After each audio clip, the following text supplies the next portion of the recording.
ඔන්න ඉතින් අද අපි ඔයගොල්ලොත් එක්ක ලෑස්ති වෙන්නේ බිත්තර නැතුව ඔම්ලට් එකක් හදන්න. ඉතින් වෙජිටේරියන් ඔයාට මේක හොඳ අවස්ථාවක්, හොඳ අදහසක්. ඉතින් වෙලා ගන්න නැතුව බලමු අපි බිත්තර නැතුව කොහොමද ඔම්ලට් හදන්නේ කියලා. අපේ YouTube channel එක දැන් subscribe කරන්න. bell icon එක click කරන්න අපේ අලුත්ම updates හැමෝටම කලින් දැනගන්න. අපිට කඩල පිටි කෝප්ප කාලක් වුවමනා වෙනවා. ඒ වගේම පාන් පිටි මම මෙතන මේස හැන්දක් අරගෙන තියෙනවා. ඔයගොල්ලන්ට මේස හැන්දි 4ක් කඩල පිටි ගන්නත් පුළුවන්. ඒ වගේම පොල් තෙල් වෙනුවට බටර් ගන්න පුළුවන්. ඒ වගේම ගම්මිරිස් ලුණු. ඒ වගේම අපිට වතුර වුවමනා වෙනවා. වතුර කෝප්ප 3 කාලක්.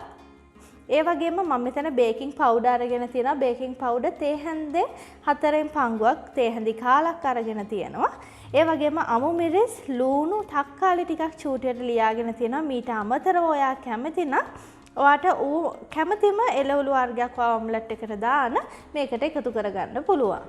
ඉතින් මෙන්න මේ දේවල් තමයි අපේ ඔම්ලට් එක හදාගන්න උවමනා වෙන්නේ. වෙලා ගන්න නැතුව බලමු කොහොමද මෙන්න මේ දේවල් මිශ්‍ර කරලා අපේ ඔම්ලට් එක හදාගන්නේ කියලා. මුලින්ම අපි කඩල පිටි ටික ඒ වගේම පාන් පිටි ටික බේකින් පවුඩර් ටික ලුණු අපේ රසයේ විදිහට පින්ච් එකක් විතර ඒ වගේම ගම්මිරිස් දාලා මේක චුට්ටක් කවලම් කරගමු. දැන් අපි වතුර ටික එකතු කරලා මේක බැටර් එකක් වගේ හදාගමු.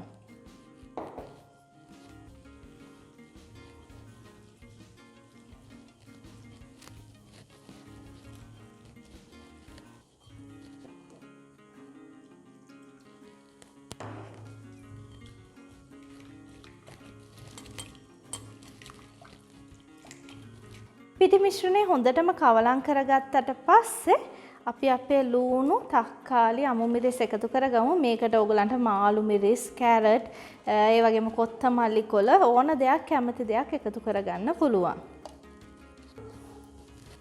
එක ටිකක් දාලා අපි මේක මේ විදිහට කවලම් කරගමු. දැන් අපි පෑන් එකක් ලිපේ තියලා අපිට අවශ්‍ය ප්‍රමාණයට තෙල් මේකට එකතු කරගමු.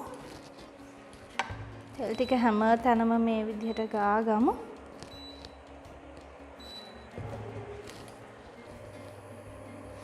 තෙල් ටික රත් වුණාට පස්සේ අපිට පුළුවන් අපේ බැටර් එක මේ විදිහට දාගන්න. දාගෙන අපි ඔම්ලට් එකක් වගේ මේක හැම තැනම යන විදිහට මේ විදිහට සමතලා කරගමු.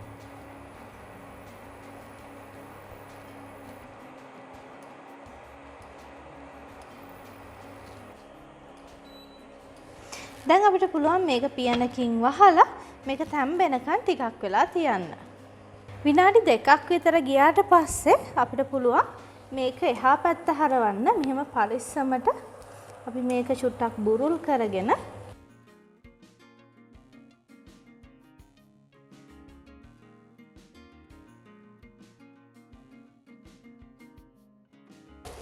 අපිට පුළුවන් මේක මේ විදිහට පරිස්සමට එහා පැත්ත හරව ගන්න.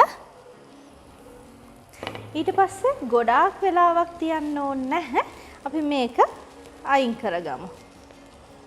අනේ ඉතින් මේ තියෙන්නේ අපි බිත්තර ගාවන්නේවත් නැතුව හදපු අපේ ඔම්ලට් එක. ඉතින් බලන්න අපි බිත්තර ඔම්ලට් එකක් හැදුවා වගේම තියෙනවා.